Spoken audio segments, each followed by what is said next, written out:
for a long time, I know. And you don't want false hope again, I understand.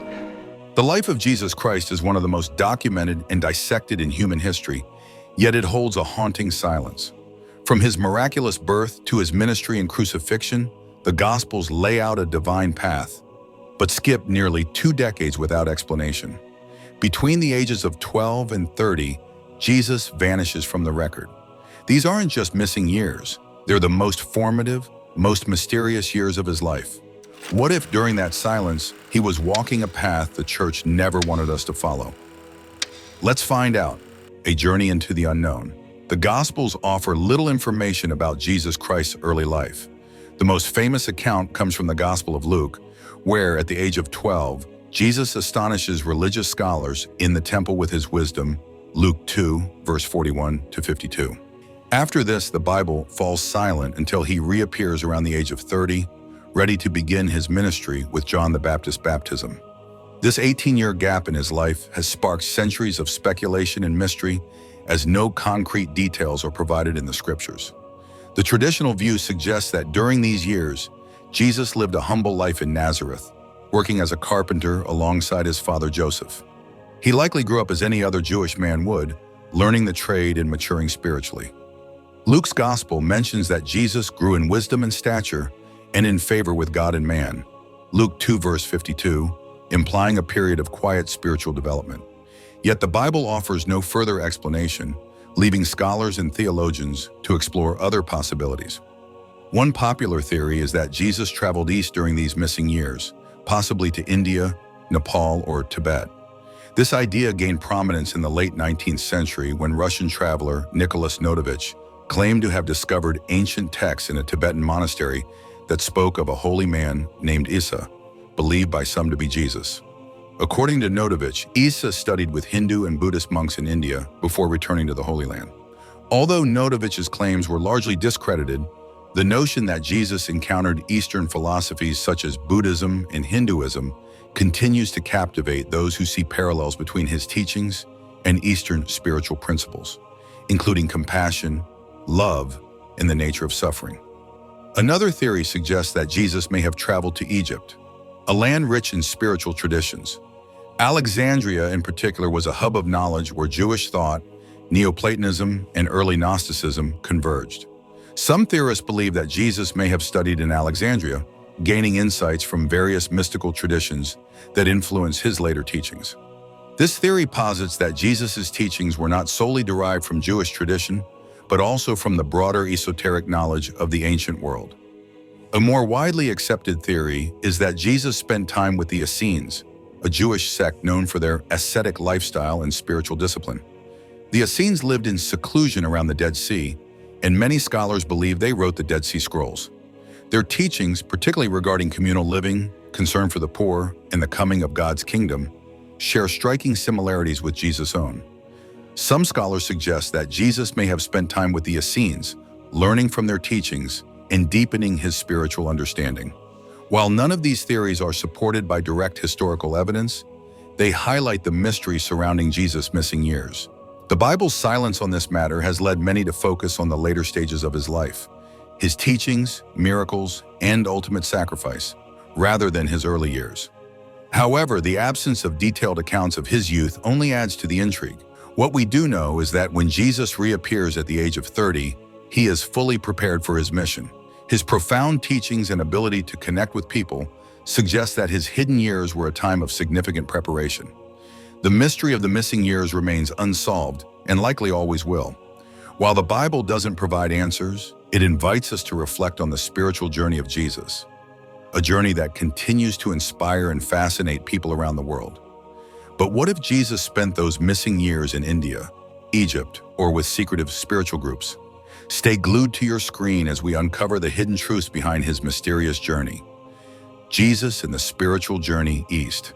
The mystery of Jesus Christ's missing years deepens when we explore the possibility that he traveled east during the period the Gospels leave unaccounted for. Ancient Buddhist texts mention a foreign sage named Isa, said to have come from the West to study in India and Tibet, coinciding with the missing years of Jesus. In 1887, Russian explorer Nicholas Notovich claimed to have discovered ancient manuscripts in a monastery in Hemis, Ladakh, India. According to Notovich, these texts revealed that a young Jesus, traveling as Isa, spent years studying with the Buddhist monks and Hindu sages, mastering meditation and philosophy. Though his findings were dismissed by many scholars, the idea of Jesus' time in the East gained traction, particularly with subsequent researchers like Swami Abhedananda and Nicholas Roerich, who claimed to have independently verified these manuscripts. While these claims remain controversial, the philosophical parallels between Jesus' teachings and Eastern spiritual traditions, particularly Buddhism, are striking. Ideas such as loving one's enemies, nonviolence, and compassion appear both in the teachings of Jesus and in Buddhist doctrines. These concepts predate Jesus by centuries, raising questions about the possible influence of Eastern spirituality on him. His teachings on the kingdom within and the focus on self-realization align closely with Eastern traditions, which emphasize inner transformation rather than external salvation, an idea not found in Jewish teachings of the time. Further evidence of Eastern influence can be found in Jesus' language. When he calls himself the Son of Man, he uses the Aramaic term bar nasha, a phrase common in Buddhist texts to describe an enlightened being, someone who has transcended ordinary consciousness. This specific terminology, translated into Aramaic in regions like northern India and Bactria, is also used in Buddhist literature during this period. Similarly, Jesus frequently refers to himself as the Way, a concept that mirrors both the Buddhist path to enlightenment and the Taoist Way Tao. These are not random similarities, they reflect distinct spiritual terminology that was woven into Jesus' teachings. Archaeological evidence further supports the theory of Jesus' time in the East.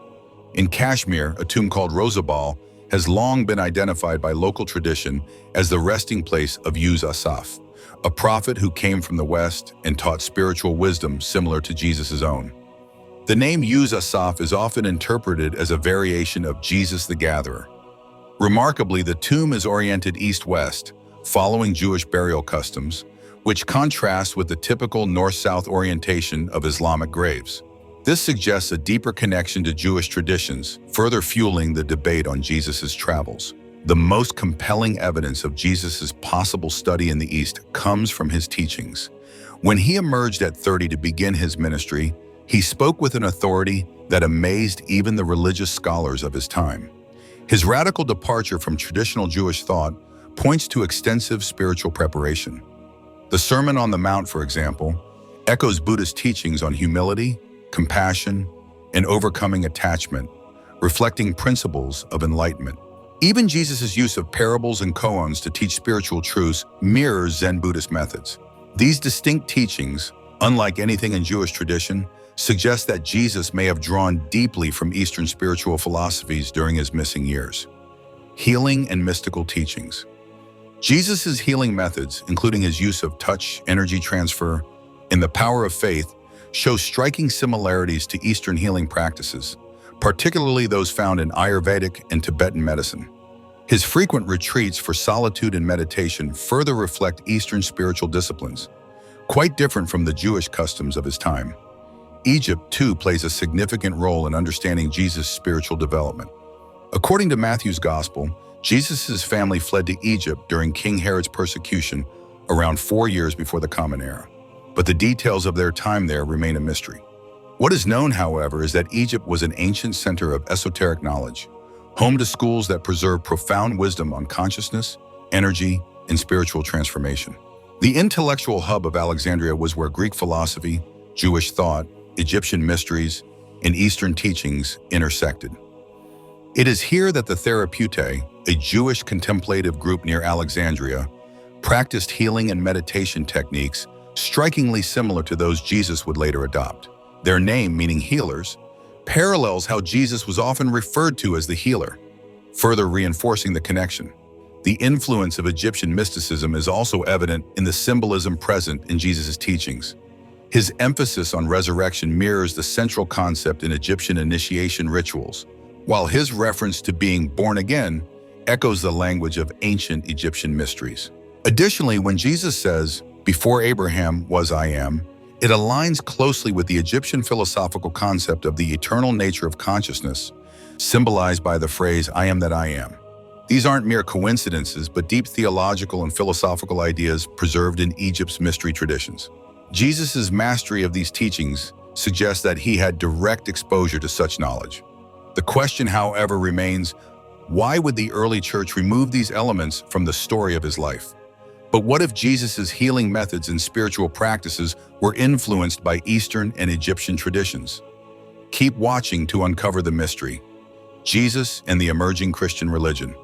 By the 4th century Common Era, as Christianity became the official religion of the Roman Empire, church leaders faced a pivotal challenge: how to establish Christianity as unique and superior amidst a landscape teeming with diverse spiritual traditions.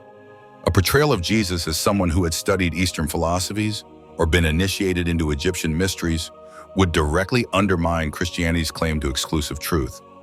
In 325 Common Era, the Council of Nicaea and other subsequent councils didn't just formalize Christian doctrine.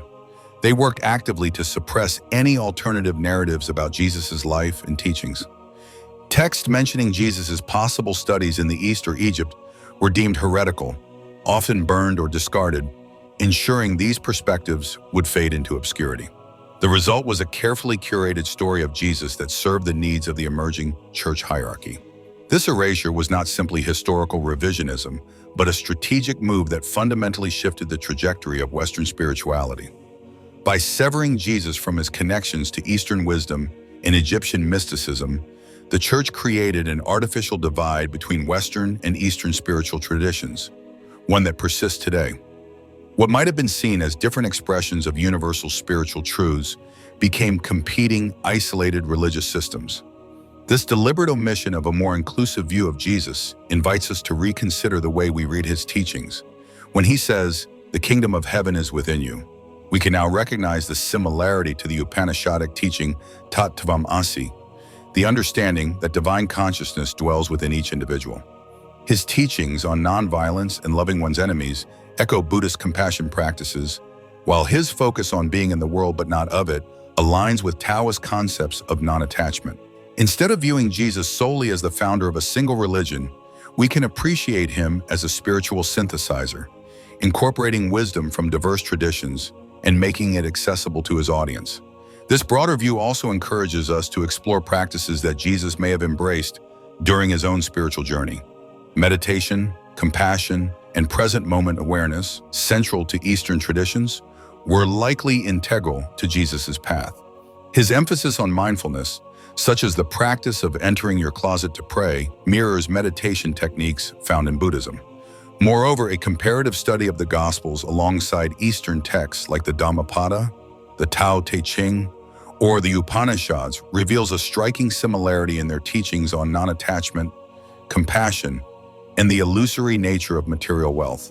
Recognizing Jesus as a figure who traversed the spiritual landscapes of his time and allows us to expand our own spiritual horizons.